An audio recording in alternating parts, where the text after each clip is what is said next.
Dear class, welcome to the lecture of solid state physics 1। जैसे कि हमें पता था, जैसे कि हम जानते हैं कि लॉकडाउन से पहले या इन छुट्टियों से पहले हम कितना पढ़ चुके थे। हम डायटोमिक लैटिस पढ़ रहे थे और इसको हम तकरीबन ख़त्म कर चुके थे, लेकिन इसका एक टॉपिक रहता है जिसमें हमने पार्टिकल डिस्प्लेसमेंट दोनों ब्रांचेस के अंदर फाइंड करना है। तो आज का हमारा टॉपिक है, ये 5.4.1 टॉपिक है, पार्टिकल डिस्प्लेसमेंट इनटू ब्रांचेस। अगर जो दो ब्रांचेस हैं हमारे पास, ऑप्टिकल ब्रांच और अकोस्टिकल ब्रांच, इनमें पार्टिकल्स किस तरह से डिस्प्लेस होंगे, ये आज हम फाइंड करेंगे। और इसके लिए जो हम इक्वेशन इस्तेमाल करेंगे वो यहाँ पे लिखी हुई हैं, ये देखें, इक्वेशन 5.65 एंड इक्वेशन 5.66, ये हमने पीछे कैलकुलेट की हुई हैं, आप लोग चेक कर लीजिएगा। मैं यहाँ ये लिखने लगी हूँ। ये इक्वेशन 5.65 एंड 5.66 ये हमने कैलकुलेट करके रखी हुई थी लास्ट टॉपिक से। इसको आज हम इस्तेमाल करेंगे और देखेंगे कि कैसे हम पार्टिकल डिस्प्लेसमेंट कैलकुलेट कर सकते हैं। So our today's topic is particle displacement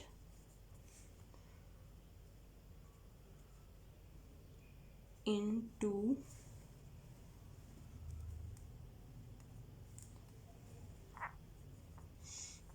branches of the dispersion relation of a diatomic lattice।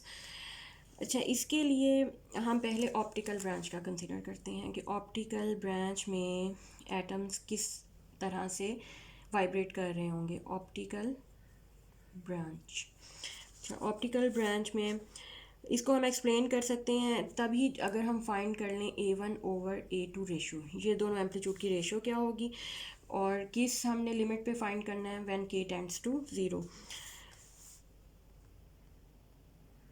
तो for optical branch suppose K tends to 0, condition हम यही लिखेंगे for optical branch. For optical branch K tends to 0, आपको जैसा कि हमें पता है कि ऑप्टिकल ब्रांच जो है ये हमारे पास हाई फ्रिक्वेंसीज के ऊपर आती है।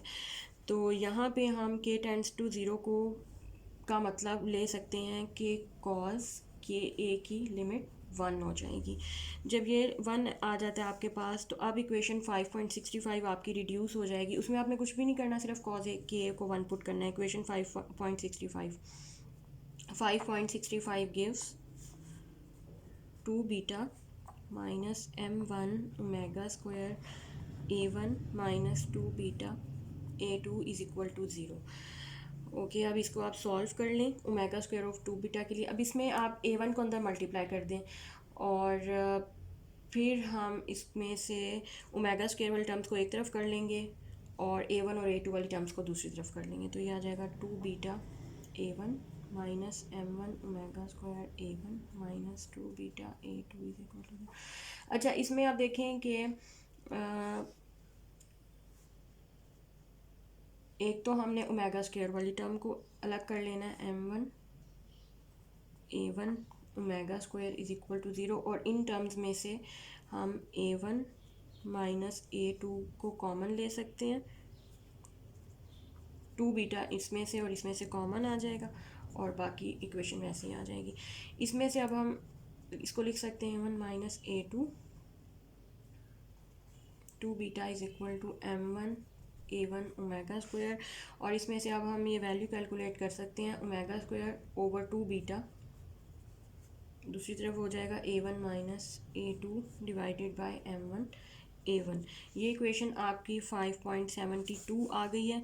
और सिमिलरली इस इक्वेशन को आपने जहन में रखना है। सिमिलरली आप कैलकुलेट कर लेंगे फ्रॉम इक्वेशन 5.66, हम कैलकुलेट करेंगे, ये ऑप्टिकल ब्रांच का था। फॉर अकूस्टिकल ब्रांच उसमें भी हम यही लिमिट पुट करेंगे के कॉस के ए टेंड्स टू 1, और बिल्कुल सेम पैटर्न पे करेंगे। तो हमारे पास इक्वेशन आ जाएगी omega square over 2 beta a2 minus a1 और डिवाइडेड बाय आ जाएगा m2 और a2। अच्छा, ये इक्वेशन आपके पास आ जाएगी 5.73। इन दोनों इक्वेशंस को कंपेयर करेंगे एज लेफ्ट हैंड साइड दोनों की बराबर है, राइट हैंड साइड को मैं बराबर लिख सकती हूँ, और इसको मैं बाकी को इरेज कर देती हूँ। इन दोनों को मैं बराबर लिखने लगी हूँ।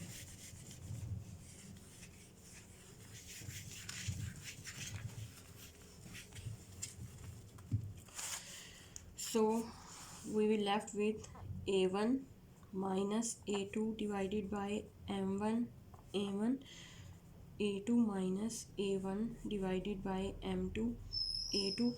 और इसमें से हम अब इनमें से कैलकुलेट कर सकते हैं वैल्यूज़ अलग अलग दोनों के नीचे। आप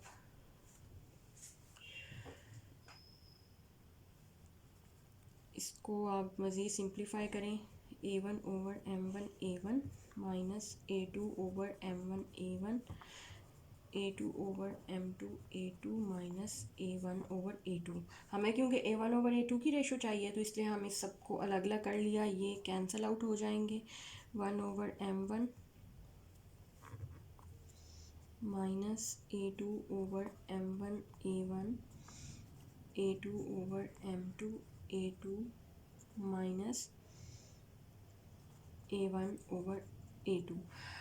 अच्छा, अब आप इसमें से इसको सिंप्लीफाई कर लें, जो चीज़ कैंसिल आउट हो रही है उसको कैंसिल कर लें, तो आपके पास बच जाएगा a1 over a2 minus m2 over m1, बाकी सारी चीज़ें। अच्छा, हम यूँ करते हैं कि a1 वाली सारी टर्म्स को एक तरफ हमने कर लेना है और a2 वाली सारी टर्म्स को एक तरफ कर लेना है। आप पहले इसमें से एलसीएम लेकर a1 वाली टर्म्स को एक तरफ करें, a2 वाली टर्म्स को एक दूसरी तरफ करें, कुछ चीज़ें कैंसिल आउट हो जाएंगी और बाकी जो हमारे पास इक्वेशन बचेगी वो इक्वेशन ये 5.74 होगी। अच्छा, इस इक्वेशन से हमें एक इम्पॉर्टेंट रिजल्ट मिलता है कि दोनों ब्रांचेस का एम्पलीट्यूड जो है वो डायरेक्टली प्रोपोर्शनल होंगे। देयर डायरेक्टली प्रोपोर्शनल होंगे, इन्वर्सली प्रोपोर्शनल होंगे देयर रिस्पेक्टिव मैसेज। मतलब a1 जो है वो इन्वर्सली प्रोपोर्शनल है m1 के और a2 जो है वो इन्वर्सली प्रोपोर्शनल है m2 के। और अगर हम इसको प्लॉट करें तो इस तरह से आ जाएगा, ये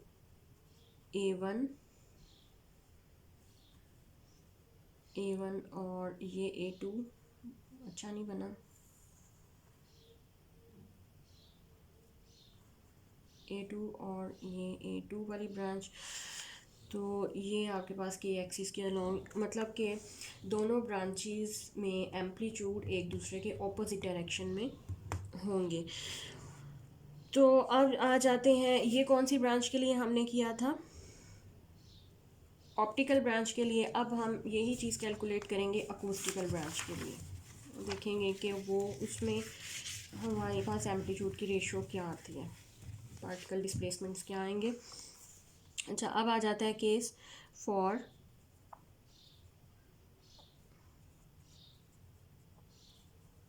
अकूस्टिकल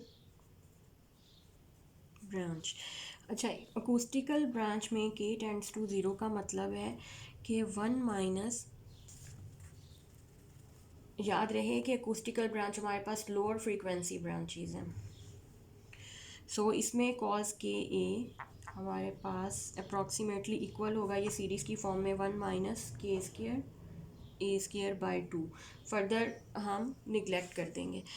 तो इसमें अब आपने इक्वेशन 5.65 और इक्वेशन 5.64 में अगेन आपने अब कॉस के ए को 1 की बजाय 1 माइनस के square a square by 2 put करना है। तो इक्वेशन आपकी बनेगी 5.65 और 5.66, ये दोनों इक्वेशंस बन जाएंगी 2 beta minus m1 omega square, a1 minus 2 beta 1 minus k square a square divided by 2। ये कॉस के की वैल्यू मैंने पुट कर दी है, a2 इज़ इक्वल टू 0। और दूसरी इक्वेशन 5.66 वो क्या बनेगी, minus 2 beta 1 minus k square a square by 2 a1 plus 2 beta minus m2 omega square a2 is equal to 0। Adding equations, अब हम इन इक्वेशंस को दोनों को 5.75 और 5.60, ये हमारे पास नई इक्वेशंस आ गई हैं। 5.75 और 5.76 इन दोनों को ऐड करेंगे तो ये आ जाएगा beta k square a square A1 plus A2 minus M1 A1 plus M2 A2 omega square is equal to zero. अच्छा, इनको हमने ऐड किया तो इनमें से जो चीज़ें कैंसिल आउट होगी वो आपने कैंसिल आउट कर देनी है। बाकी जो इक्वेशन आपके पास रह जाएगी वो ये इस फॉर्म में आ जाएगी।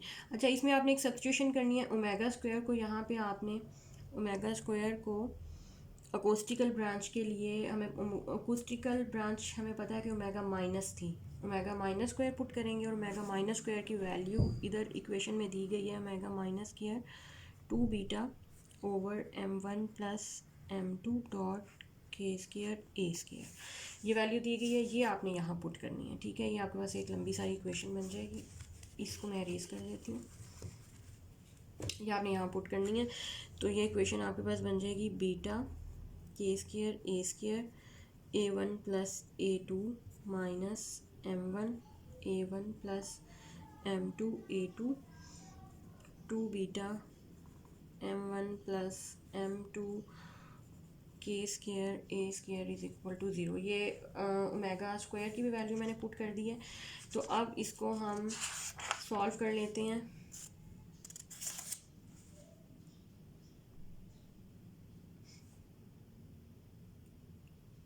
इसको सॉल्व करेंगे तो हमारे पास इक्वेशन रिड्यूस हो जाएगी A1 plus A2 minus M1 A1 plus M2 A2 2 divided by M1 plus M2 is equal to zero. अच्छा, फ़िलहाल हमने बीटा के स्क्वायर ए स्क्वायर इसमें भी मौजूद है, इस टर्म में भी बीटा के स्क्वायर ए स्क्वायर कॉमन ले लिया है और हमने कुछ भी नहीं किया, बाकी इक्वेशन वैसे ही लिख लिया। ठीक है, अब हम इसको सिंप्लीफाई करेंगे। हम एलसीएम लेंगे, M1 प्लस M2 एलसीएम आ जाएगा तो ये आ जाएगा A1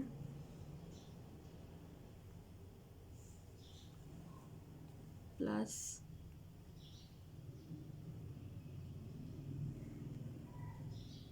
A1 plus A2 M1 plus M2 minus 2M1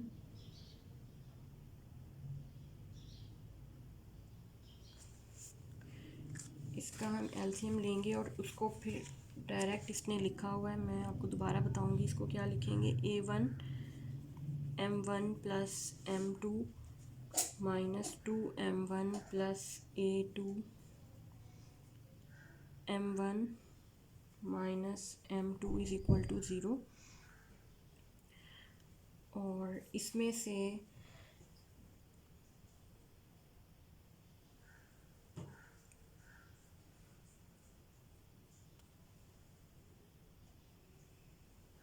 और इसके बाद ये क्या किया हुआ है कि A1 वाली टर्म्स को एक तरफ ले लिया है और A2 वाली टर्म्स को दूसरी तरफ। M2 माइनस M1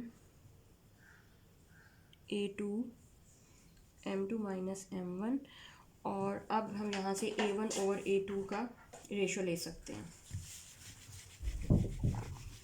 इसमें कुछ स्टेप्स शायद आपको मिसिंग लगें, वो मैं आपको व्हाट्सएप पे दे दूँगी क्योंकि यहाँ पे इतनी डिटेल में नहीं हो सकना था, वीडियो बहुत लंबी हो जाती है। तो ये A1 ओवर A2 ये आपके पास +1 पॉजिटिव आया है। मेन चीज़ ये है कि जो रेशो आपके पास आएगी ये पॉजिटिव आएगी। इसका क्या मतलब हुआ कि अब डायटोमिक लेटर्स में जो दोनों तरह के एटम्स मूव कर रहे हैं वो सेम डायरेक्शन में मूव कर रहे हैं और एम्पलीट्यूड भी सेम है क्योंकि A1 is equal to A2। तो अगर मैं इसको प्लॉट करूं तो ये ब्रांच इस तरह की बनेगी और ये इसमें डायटोमिक दोनों तरह के एटम्स आए हुए हैं और आप देखें वो एक ही वेव के साथ सेम एम्पलीट्यूड और सेम फेस के साथ मूव कर रहे हैं। अच्छा, ये के एक्सिस है। अच्छा, अब ये एक दो चीज़ें इसमें हमने और पढ़नी है कि ये दो तरह के एम्पलीट्यूड्स और ये वेव्स प्रोड्यूस कहाँ पे होती हैं। The acoustical branch vibrations can be initiated by forces that force all the atoms in the crystal to move in the same direction. अच्छा, अब ये अकूस्टिकल ब्रांच में ऐसी फोर्सेस होती हैं जो कि फोर्स करती हैं ऑल द एटम्स को in the crystal to move in the same directions. Sound waves directed at the surface of a crystal produce this kind of effect, and for this reason these vibrations are called acoustical vibrations. अगर आप किसी crystal के surface पे sound wave को direct करेंगे तो जो vibrations produce होंगी वो उनमें ये वाला इफेक्ट आएगा. So this is called acoustical vibration and constitute the acoustical branch in the dispersion relation. In monatomic lattice can respond only to this kind of excitation. monatomic में सिर्फ इस तरह की excitations प्रोड्यूस होती हैं. और दूसरी तरफ अगर आप ऑप्टिकल ब्रांच की वाइब्रेशंस लें, वो कैसे स्टार्ट की जा सकती हैं कि वो वही फोर्सेस ऑप्टिकल ब्रांच की वाइब्रेशंस स्टार्ट कर सकती हैं एटम्स की टू जिसमें एटम्स ऑपोजिट डायरेक्शन में मूव करते हैं. लाइक ऐसी फोर्सेस ही होंगी जिनमें एटम ऑपोजिट डायरेक्शन में मूव करेंगे. ऑप्टिकल में ये अकूस्टिकल है, ये ऐसी फोर्सेस के तहत होगा जिसमें एटम सेम डायरेक्शन में मूव करेंगे. इसके लिए जो ऑप्टिकल के लिए इसने एग्जांपल दिया है वो वाइब्रेशंस हम स्टार्ट कर सकते हैं अगर हम अगर आपका क्रिस्टल जो है इरेडिएटेड हो बाय ए लाइट बीम. सो अगर आपका क्रिस्टल एक लाइट बीम से इरेडिएटेड हो तो उसमें ऑप्टिकल ब्रांच पैदा होगी, और अगर साउंड वेव से इरेडिएट हो तो उसमें अकूस्टिकल ब्रांच में वो अकर करेगा. तो और फिर उनके एम्पलीट्यूड भी रिस्पेक्टिवली बिहेव करेंगे. लाइक ऑप्टिकल ब्रांच का जैसे हमने देखा था ऑपोजिटली बिहेव करेगा, और अकूस्टिकल ब्रांच में ये सेम एम्पलीट्यूड के साथ सेम फेस के साथ बिहेव करेंगे. तो ये आज हमारा particle displacement in the branches complete हो गया है. अब नेक्स्ट देखती हूँ कि हम नेक्स्ट टॉपिक कौन सा करेंगे. Thank you for watching.